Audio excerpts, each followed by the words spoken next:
Good afternoon, everyone. I will be calling to order the meeting for the Special Committee on Climate Change. Welcome, everyone. Today we have Steve Howard with us, Natalie Jameson, Ola Hammerland, Hal Perry, Sydney McEwen, and Sunny Gallant. So before we get going, I'm just going to let you know, for the people who are watching at home, we have been having some difficulty with the live stream today.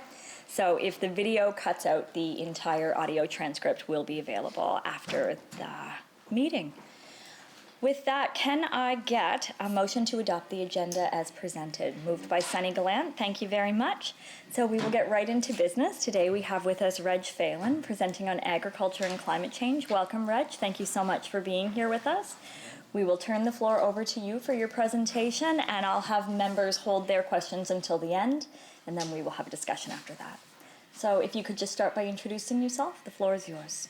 Yeah, sure. Yeah, thank you very much. And it's great to see a committee here, I think, on climate change. It's a pretty important issue for a lot of us on the island. I'm from the Morell area, not far from Sydney McEwen would be my MLA there. Just talking to Natalie here a few minutes ago, and her relatives are from about that area too, around St. Teresa's. And yeah. So it's PI, it's not too big after all, you know. Well, some of your ancestors have been here for a lot of generations. It's it's incredible who you're all related to. Yeah.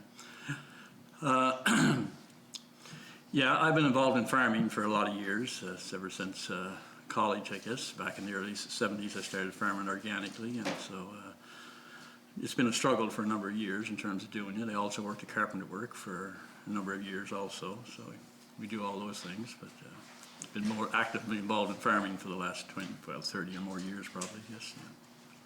Younger couple that have been farming with us for now for the last 10 years or so, they're doing most of the work now, so I'm trying to retire. So it's mostly half a day's work right now for me is plenty, or even less, so yeah.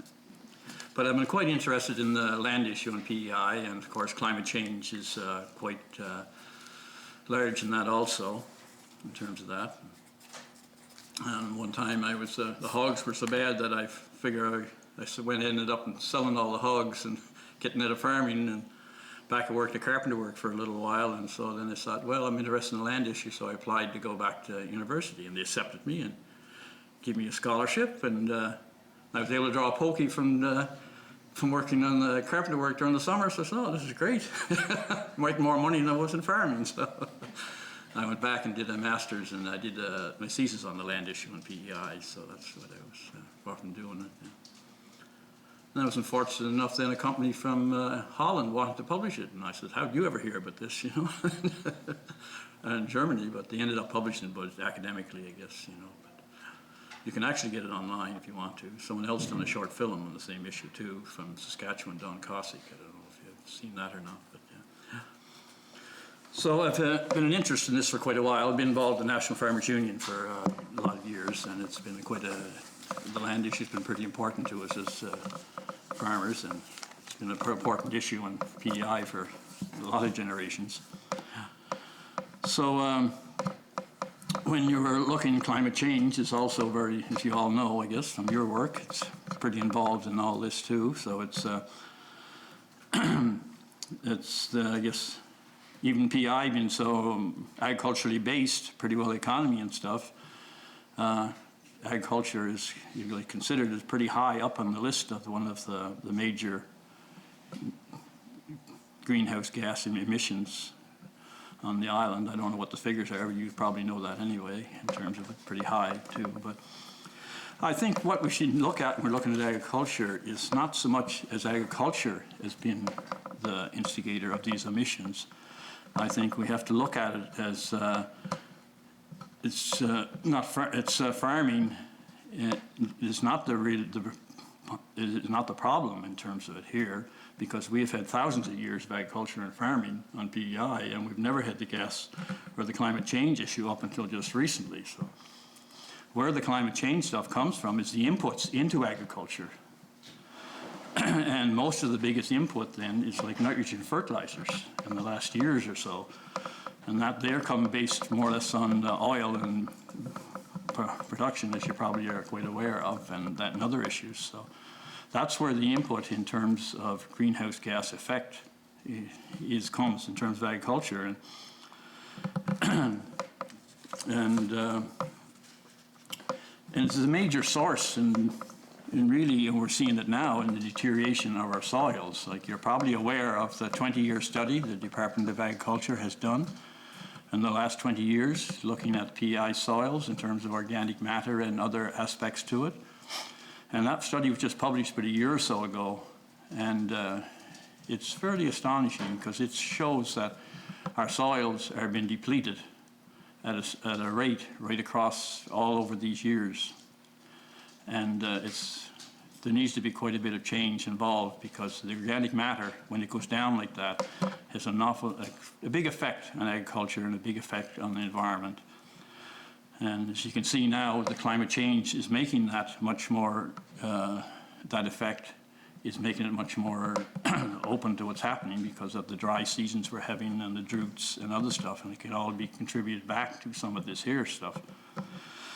So I think this needs to change, I think, if we really want to look at our soils in the future here on the island and what's happening. And it can change. That's the issue, you know. I think it can very well. And I think we have the opportunity here, with having so much agricultural base, of really becoming leaders in terms of reducing the greenhouse gas effect. Because if you get really good, healthy agricultural soil, it is the biggest, as far as being able to absorb carbon from the atmosphere, it is the biggest sink there is. Much more even so than forest and others. And there's been quite a bit of work done on this, and you might be aware of it, but there's quite a bit of research even in the States and other places, like the Rossdale Institute in the States, I think, have done quite a bit of study on this, and others on it. And so if we moved fairly well in terms of looking after our soils, and there is some initiative now to doing it, a lot of potato growers now are realizing what the effect is having on them. And so, like, I know in the spring of the year, one of the largest potato growers not too far from me is just busy hauling manure in the trucks. The trucks are going hauling manure all the time for quite a bit of while, just to spread it on their land so that they can know that they need that in order to have a decent potato crop and to be able to keep things going there. And there's a lot of trading of land now too, you know, people trading crops, so you can get a little bit more of a crop rotation involved in it. And the department is just in the last couple of years has even seen that there is a problem here, and they're looking at doing some experimenting work in that, in terms of looking at cover crops and some other ways of trying to help prepare the soil. But it's going to take a bigger effort, I think, from right across the spectrum in order to be able to move in this direction. But there are ways of doing this, you know, and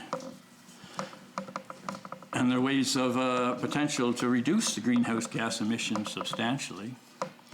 And you can do this by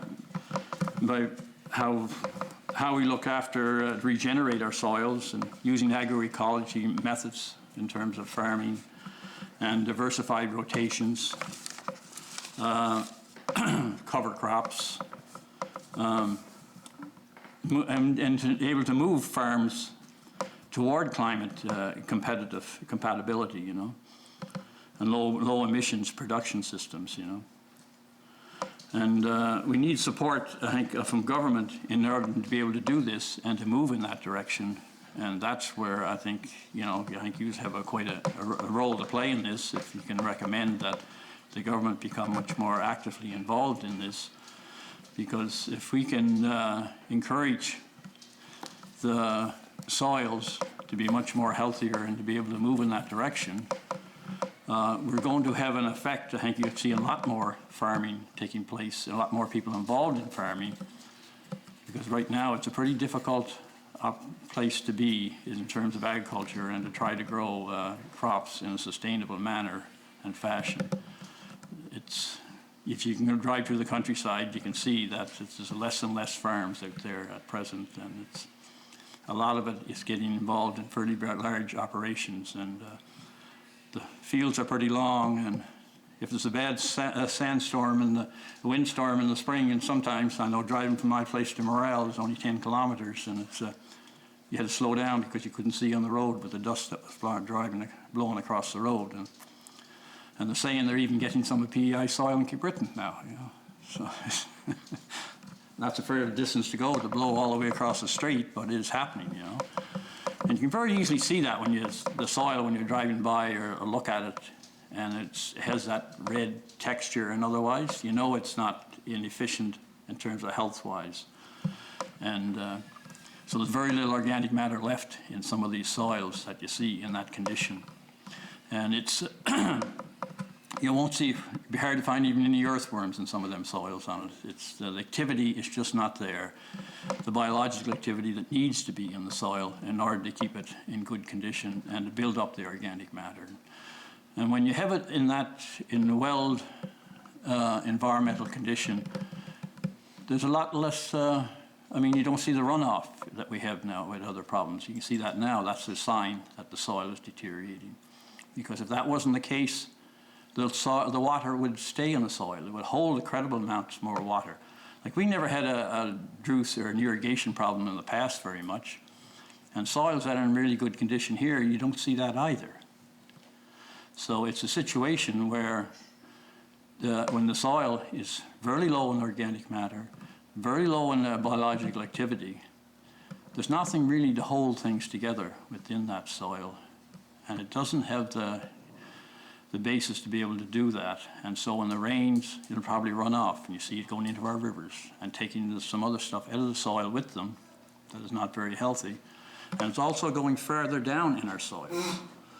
There's areas in PEI, you may be aware of it, that, especially in the bigger potato production areas, that nitrates have gone very deeply. You have to keep digging your wells, even your drinking water. We had to do that ourselves, and where our land's been organic for ages, you know.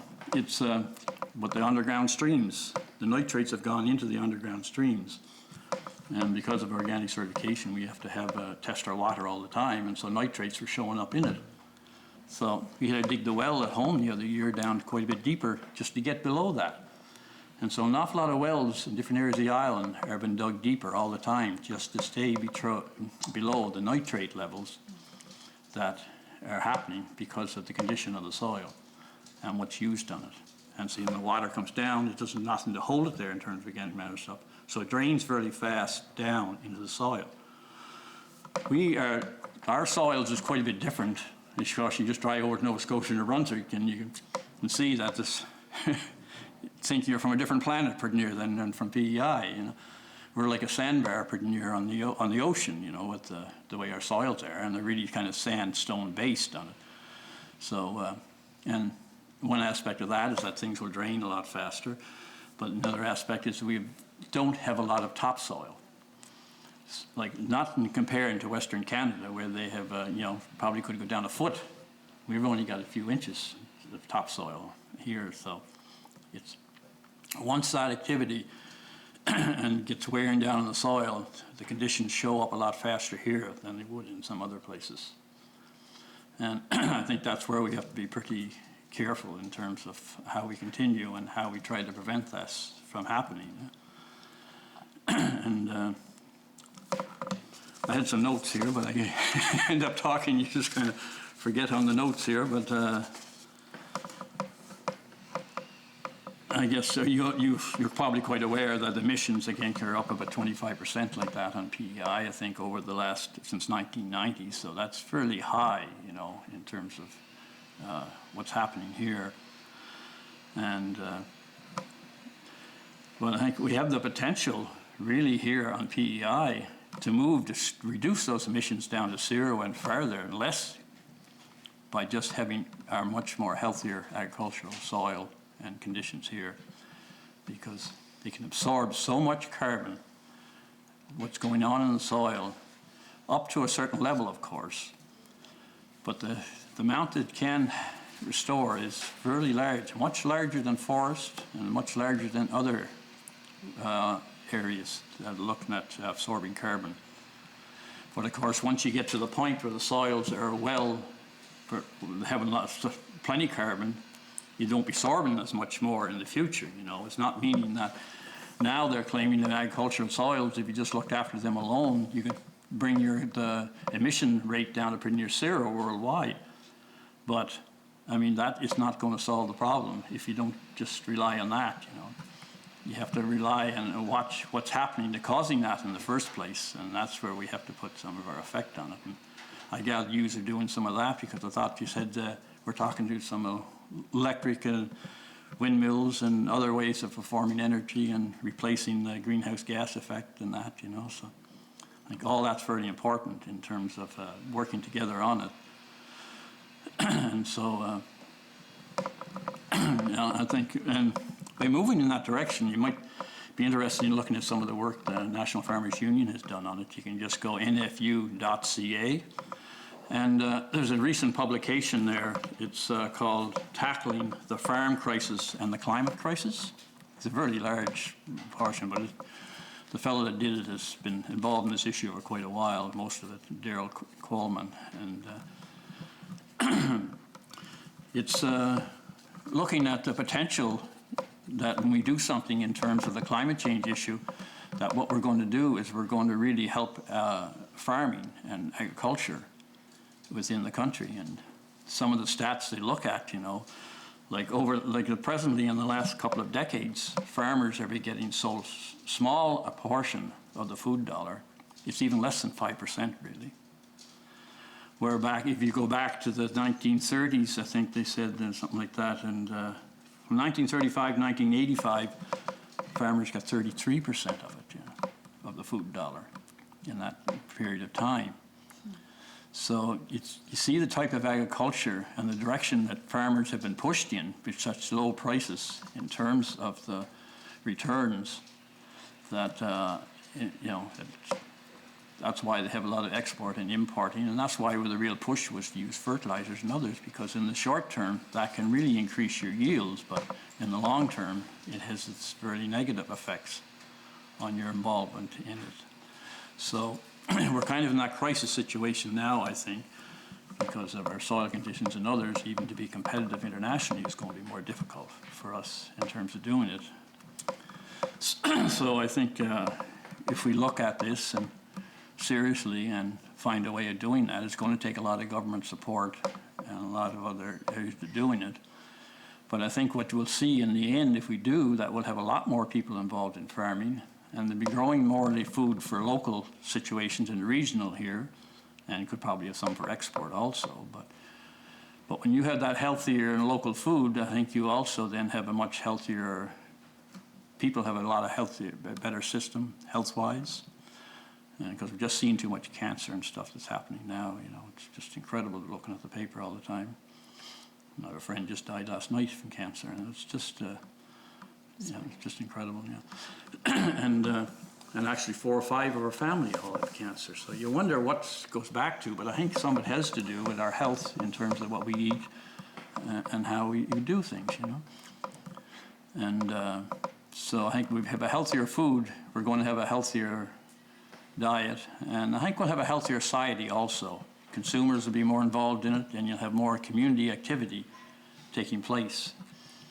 We do a lot of farmers market stuff, and we've been doing that for a number of years, but it's great, you know, for Saturday to go to town. You like to meet all these people you do all the time, you know, different times, and we deliver to a lot of CSAs, you know, food like that on it. So you have that constant contact there, I think, with others, and socially I think that's very important, you know, in terms of being able to do that, and it builds community and what's happening there. And so I think there are a lot of these positive aspects that we can see. And of course our society, in a way, being an agriculturally based and smaller producers for a lot of years, we do have that. We can have some pretty good socials sometimes, and a lot of parties, and a lot of, I mean, in the local area, I remember when growing up, we'd be at something going on every night, you know. There was Bangor, they had dances 2 nights a week, and Peaks had another dance hall. Mount Stewart had a dance hall there too, and different ones all around, you know. You try to go to all these ones on it, but it did create quite a social. I remember my grandmother, and we'd get in the morning, she wanted to know what goes on, and wanted to know the story from what happened to the dance that night, you know. So it's So I think it makes a lot in terms of if you can keep building. We have that tradition, and I think we have an opportunity to be able to continue that if we look at how we treat our soils and what happens there. So I'll stop with that for now. And if you have any questions or. Steve? Yeah. Chair. So I heard you note there that most of the emissions come from nitrogen fertilizer and nitrous oxide, 90% or so, based on a letter we just received from the Climate Change Secretariat. And I was just wondering, you had mentioned if we heal our soils and put organic matter into our soils, that we can absorb a whole lot of carbon, and I fully believe that, but I'm just wondering where any numbers you may have come across or sources that we could reach out to find out how many tons of greenhouse gas per acre or hectare, any sort of statistics, and what your sources might be. Yeah. So maybe some in that NFU report there also. You could, what I've seen in some of the magazines was Rossdale Institute from the States. They've been involved in this for quite a while. And they have done quite a bit of work on looking at the absorption of carbon absorption in the soil. And so there will be others, yeah. There are Steve? some books involved in that too and stuff, you know, yeah. Steve? So it was really interesting to hear you mention that the food dollar used to be about 35%, now it's 5%, and I'm sure that there's transportation costs and whatnot have swollen in there as well, but it's definitely the profit margins on farms have gone down over the years, that's for certain. And I guess it's more of a comment than a question, but that would drive a farm to have to grow to remain competitive. And as you grow, you'd be pushed towards industrial agricultural practices, and your organic matter is going to deplete perhaps and release carbon. So in healing the small farms on PEI or in encouraging them, we might be able to reduce emissions just by encouraging more small farms as opposed to the aggregation. Is that accurate? That's correct. I think that's a follow suit. Yeah. If you want some stats on that report from Farmers Union has diagrams and stats on the amount of the income distribution over the periods of time there. Steve? Very good, and slightly off topic, but as those farms grow, I've recently had a conversation with someone.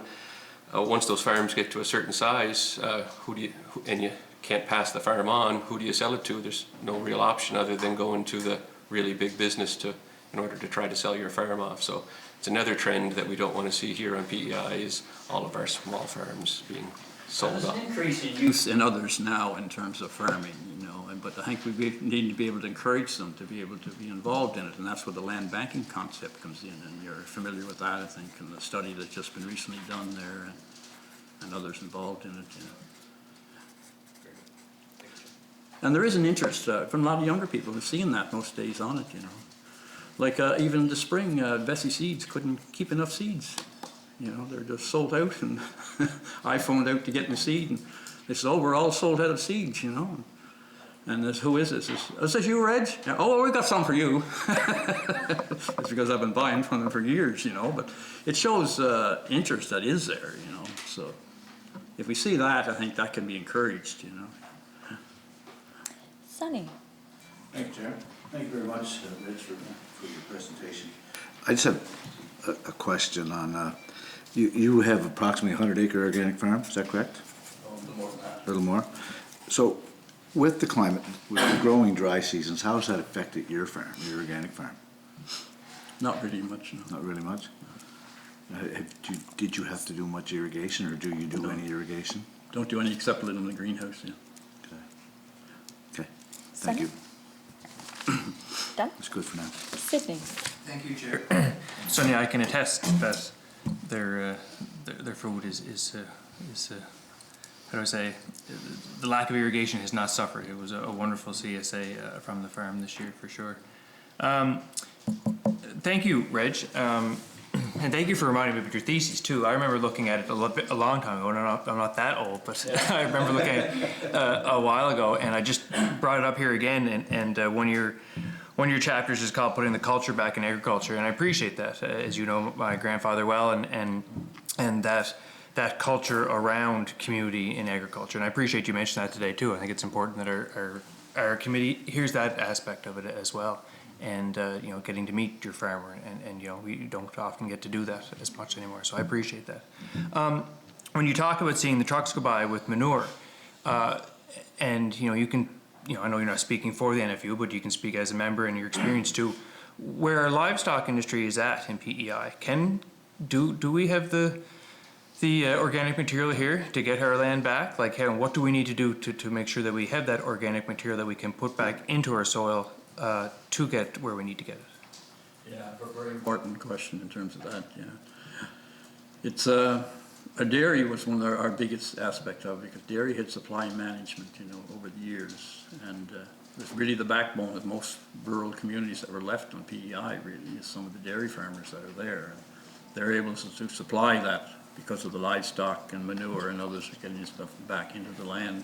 And the hog industry is pretty well collapsed on the island, and that's taken a lot of livestock away. And beef has been a very up and down situation. It's not I guess sometimes the prices are up there a bit, but that is also declining too. So it does create a problem in terms of looking at our soils in the long term.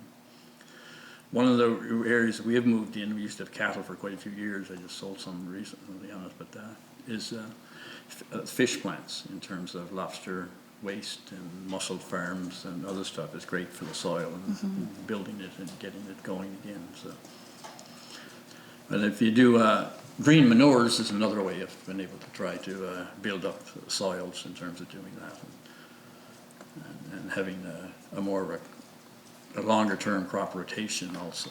So. But it is a challenge, no doubt at all, Sydney, in terms of it. Yeah. Sydney. Natalie. Thank you, Chair, and thank you, Reg, for the excellent presentation. It's always nice to meet farmers here on PEI and those who've committed their life to it. So thanks for all that you've done over the years, and certainly appreciate you sharing your words of wisdom with the group today.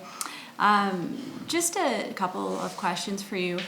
Have you always farmed organically, or is that more relatively new in the last few years? Pretty much since I left university, yeah. I was involved in some of the issues at the time at the university, looking at organics and involved in it. We had some very big seminars on that too, and brought some people in talking about organic farming and things like that. And so, been involved in it since the early 70s, but it's been a struggle. It wasn't easy, There wasn't much support from the Department of Agriculture at that time, They thought everybody was talking about organic was pretty crazy, So, yeah. Natalie?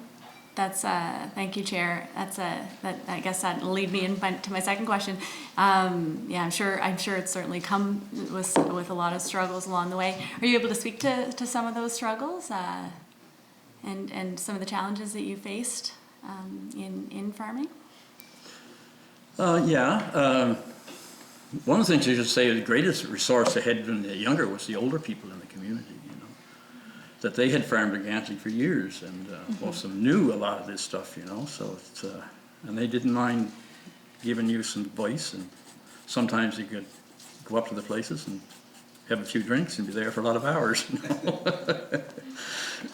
So a lot of the social activity was all part of that, some of the others on it. So that was very fortunate, I think, to having people that have been involved in this. And it's surprising how they remember stuff from years back, little crops and what departments and where things are changing on it, and what you do.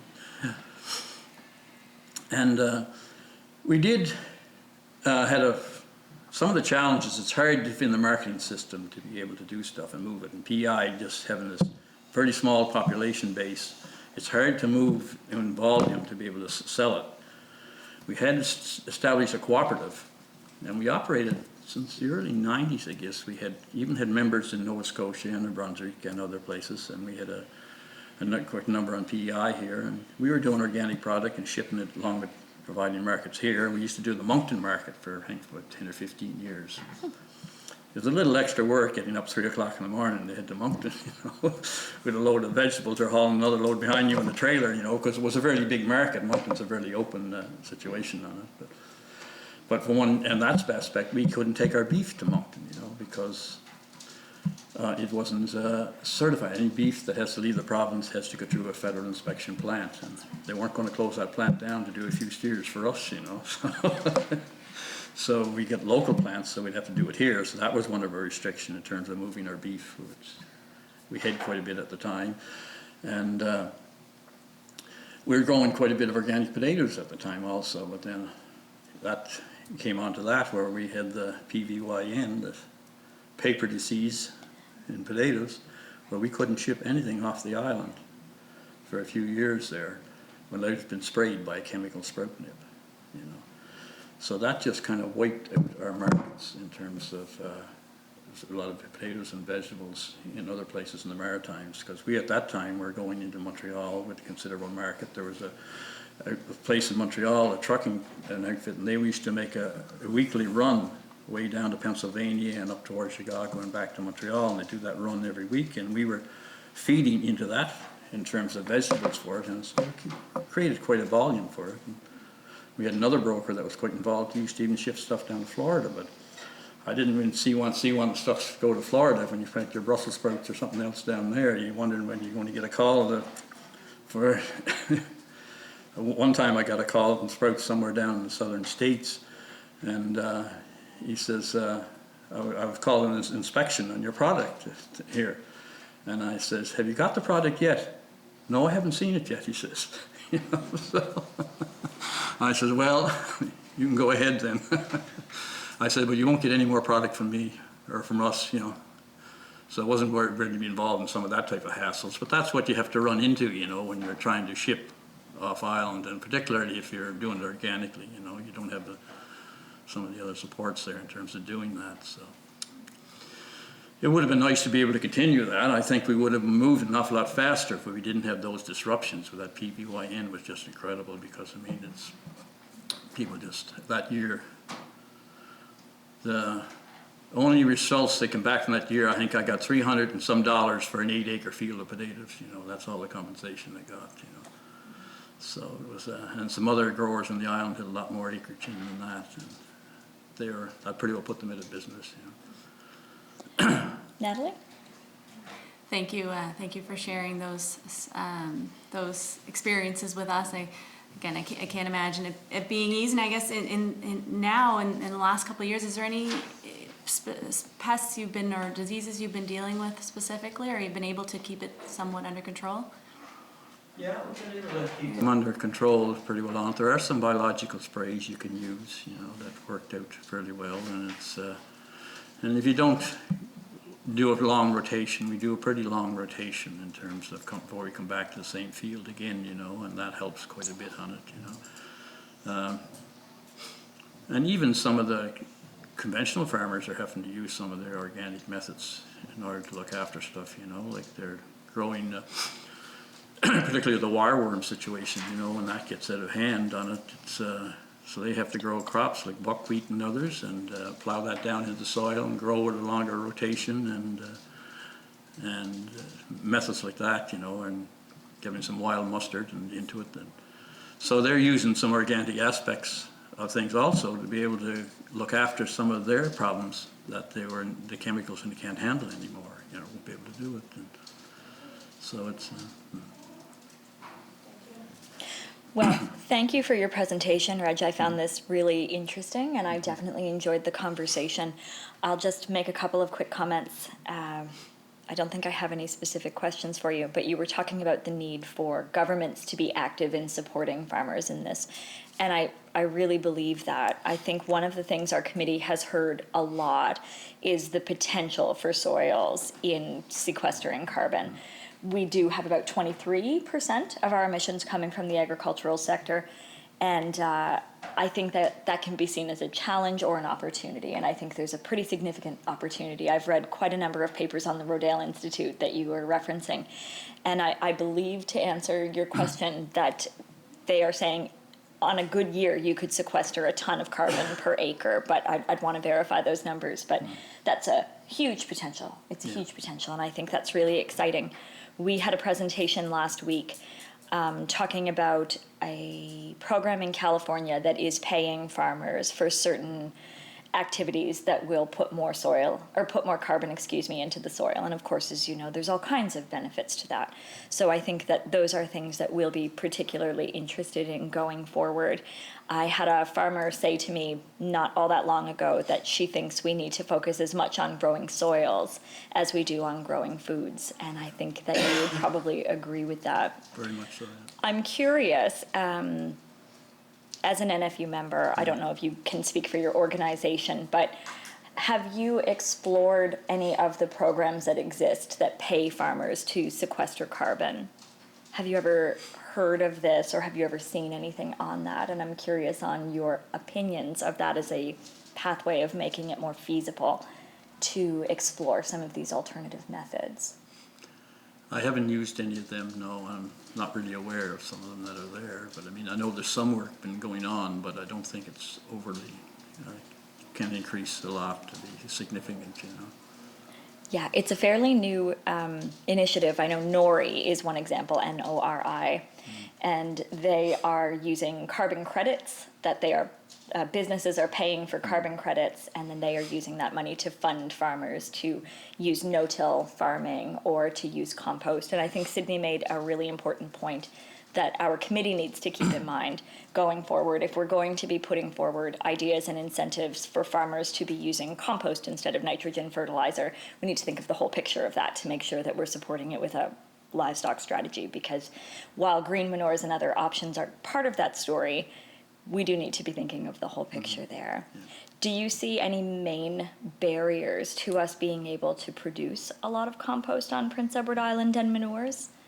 From your experience, do you think access would be a significant problem for farmers? Well, as we discussed earlier, it is a problem. Access is a problem now, but it's very, you can do your composting. People are getting more involved in doing that now in terms of composting and stuff with it, like there's a mushroom compost. There's many other places doing the composting, that people can get some. But it's it's a way to go, but there has to be it needs more support and a lot of work done on it, One of the, when you say getting credits, I think it's one thing we got to look at is not to be able to, because some of the larger operations might think that if they get away with paying a little carbon credit, they can go ahead and continue as they were in the past years, which is not a good way to go on it. It's just like you're paying to be able to pollute, So it's there's that connotation to it there, so I think we have to be careful in terms of how we do the carbon credit stuff on it. But it's important to be able to have, for people that can have healthier soils and put the effort into it, that they get a return for that, and so it's so important for the general public. It's not just them, but it's society's benefit from all this that I think we have to look at and encourage them to do so. And one of the aspects I think might be helpful to younger farmers is the guaranteed annual income or the big program, because it's really tough for a younger farmer when they're starting out, and if you don't sell all your product or some have a little crop failure in certain areas, it can be pretty difficult to continue, So I think that support needs to be there for that, Yeah, I think the big takeaway from our discussion with you is that there is incredible potential within the soils to sequester carbon and use that as a mechanism to address climate change, but we have to think that through all the way and make sure we're supporting farmers. Yeah. Is there any other main points that you would like us to bear in mind as we are making our reports, Reg? Oh, I suppose we could go into some other things, but I don't want to take too much of your time, It's I think the land issue is pretty important on the island in terms of that, and of course it all fits so much into the climate change here. And I was very glad even to hear the reports in the paper yesterday with the Minister of Agriculture. It looks like he was going to do some things in terms of the land issue, So it's I know there's been a lot of emphasis in terms of talk and support, but very little. People have been getting a little leery about if there's going to be really anything happening,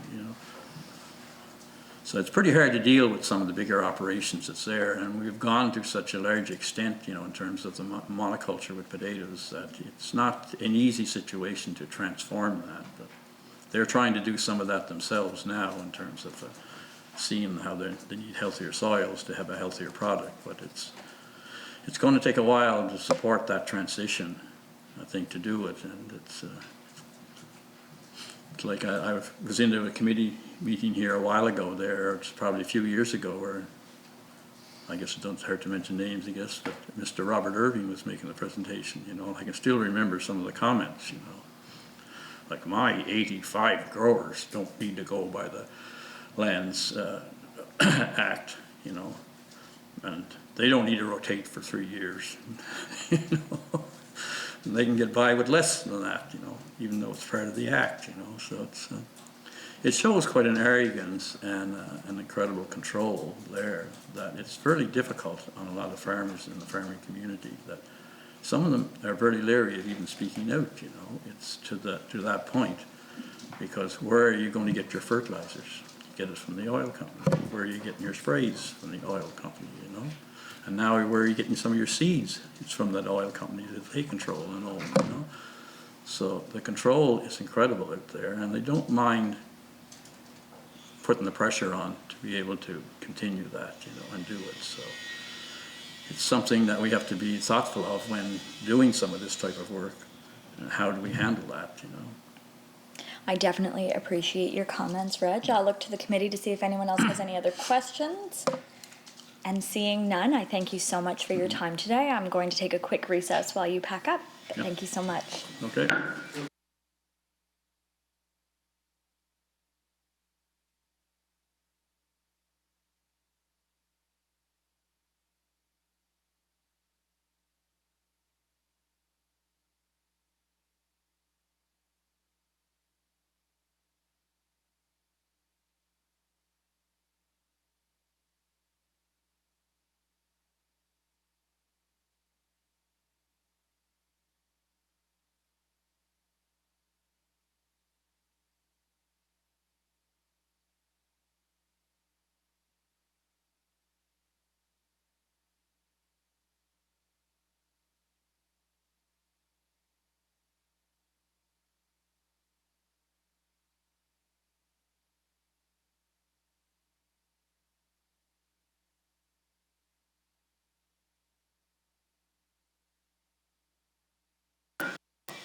So I will call back to order our committee meeting. Thank you very much, everyone. We will continue on to the next item on our agenda.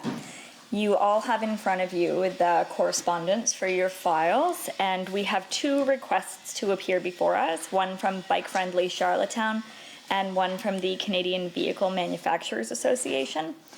I know we had talked in the last committee meeting about whether or not to continue scheduling, or if we would be in a position to make our final recommendations in November.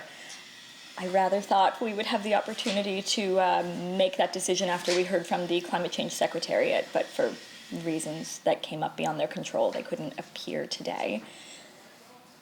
So I guess I'm looking for committee direction on what we do with 2 requests at this point. Does anyone have any thoughts? Steve? Thank you, Chair. I think they're both of value for us to hear. It just comes back to trying to get to some final recommendations here to put forward for the committee. So I think we need the Climate Change Secretariat to come in and present their letter that they've sent us here, where there's a few questions to be answered on it in any case. And that might give us the opportunity to hear from these 2 as well. So if the Climate Change Secretariat isn't going to be in before this session of legislature, then I would expect our work's going to extend past that. I'll let the minister speak to that, but I believe they are going to be presenting next week. Yeah, thank you, Chair, and thanks for the question. Yes, I understand that they've been in touch with you, Ryan, and that they're hopeful to present next week Thursday. after the Department of Energy. I think so too. Yeah. So may I propose that we make a decision on scheduling after next Thursday's meeting? Sure. Is that good with everybody? Hear a lot of enthusiasm for this. Okay. Sydney? Thank you, Chair. Did we decide, though, that we were done with new in-person presentations? We had been requesting input for 18 months now, and don't get me wrong. Bike-friendly Charlottetown, would love to hear from them, but at some point we have to cut this off and do a report. I mean, they've been doing, Mitch and the crowd have been doing great work. I wonder if they're better off presenting to the active transportation committee or something. Like, I don't want to be the bad guy here, but sometimes we have to, like, because I know there's other people that wanted to present and we said no. I appreciate your point on that one, Sydney. Based on the email that I received, I think this might have been your suggestion, Natalie, that they present to us. So maybe you want to speak to whether or not you feel like that would be a useful thing. Sure, no, thanks. And Mitch had reached out to me just to inquire regarding groups on the island and stakeholders that he could engage in the process. So I understand he is meeting with the active transportation folks directly, and yeah, which is great. And I think that's this week. And certainly I had suggested to him just to reach out to the committee, and if there was a desire, then great, but otherwise I think too that he'd probably be very open in just sharing a presentation or a slideshow or a written submission as well, so up to the group. Are you aware if Bike Friendly Charlottetown's presentation would be specifically pertaining to Charlottetown?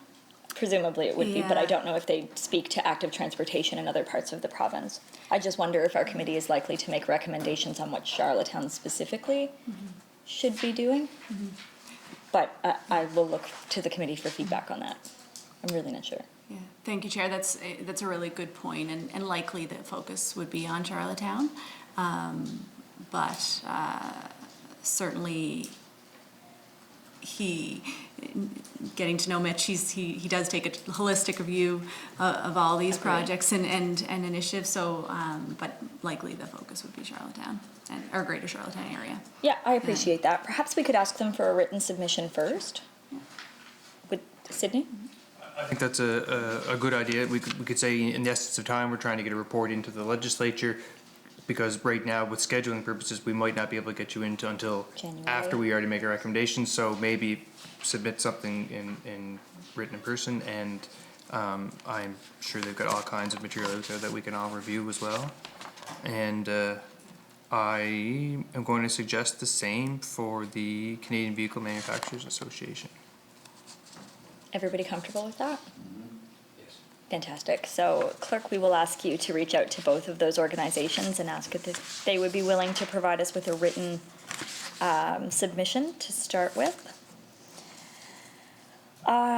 Any other comments on this section?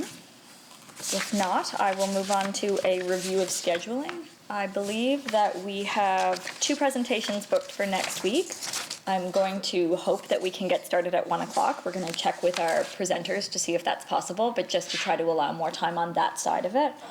As long as that's going to work out fine, we'll be hearing from the Minister of Transportation on the active transportation strategy and from the Climate Change Secretariat on the letter that they sent us and on a progress report for the Climate Action Plan. Are there any other meetings booked, Clerk, that I'm forgetting?